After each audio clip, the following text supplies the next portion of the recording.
Мен өткөндө жеке жолугушууда Жээнбековдун өзүнө айтпадымбы? Биз жазуу жүзүндө бердик, кодексти даяр кылып жазып бердик да. Бирок ошону караганга дагы акылыңар жетпей атат деп айтпадымбы? Жана Ал Арчадагы болгон жолугушууда. Андан бери жакында 1 жыл өтөт. А биздин бергенибизге 1 жылдан өттү.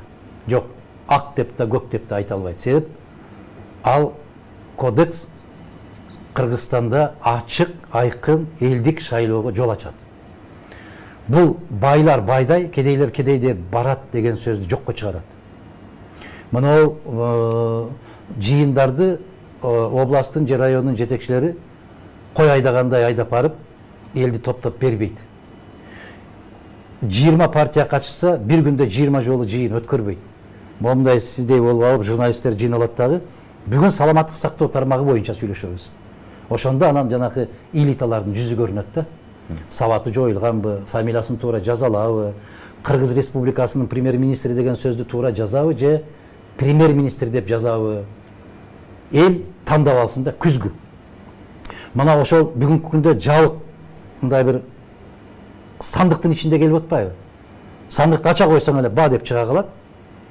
Кокуу ушулар келип калдыбы деп анан несі болуп калып атат. А биздин берген сунушубузда мына ол жигит ушундай. Мунун мындай адистиги бар. Мунун ушундай диплому бар. Көргүлө, суроону бергиле, жакса колдогула, жакпаса жок деген сөздө.